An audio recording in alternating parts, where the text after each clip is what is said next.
Hello my dear friend, I am CA Digvijay Kashyap. मैं आप लोगों के साथ डिस्कस करना चाहता हूं कि एमएसएमई पेमेंट रूल क्या है। अगर कोई एमएसएमई सप्लायर है और वो अगर किसी बायर को सप्लाई कर रहा है वेदर इट इज सर्विस और गुड्स, तो अगर एज पर एग्रीमेंट जो भी टाइम पीरियड डिसाइड हुआ है उस टाइम पीरियड के अंदर बायर को पेमेंट कर देना है। लेकिन मान लो अगर वो बायर 45 डेज से ज्यादा का एग्रीमेंट कर रखा है, तो उस केस में 45 डेज ही पेमेंट टर्म माना जाएगा। लेकिन अगर कोई एग्रीमेंट है ही नहीं, तो उस केस में 15 डेज के अंदर उस बायर को एमएसएमई सप्लायर को पेमेंट कर देना होगा, तभी वो एक्सपेंस अलाउ होगा।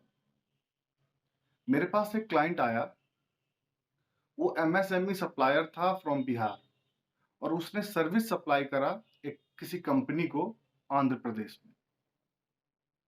और वो बायर, उसने सर्विस ले लिया एमएसएमई सप्लायर का और उसने पेमेंट 1.5 साल तक नहीं करा। मेरे पास आया कि रिकवरी के क्या-क्या प्रोसेस है। तो चलिए हम बात करते हैं कि अगर कोई एमएसएमई सप्लायर किसी को गुड्स या फिर सर्विस देता है और वो अगर पेमेंट नहीं करता है साल, 1.5 साल, क्योंकि जो सप्लायर होता है एमएसएमई सप्लायर, उसे सारा आइडिया हो ये ज़रूरी नहीं। तो उस केस में क्या है, एक एमएसएमई समाधान पोर्टल है। उस पोर्टल में जाकर के आप उस बायर के अगेंस्ट कंप्लेंट फाइल कर सकते हैं।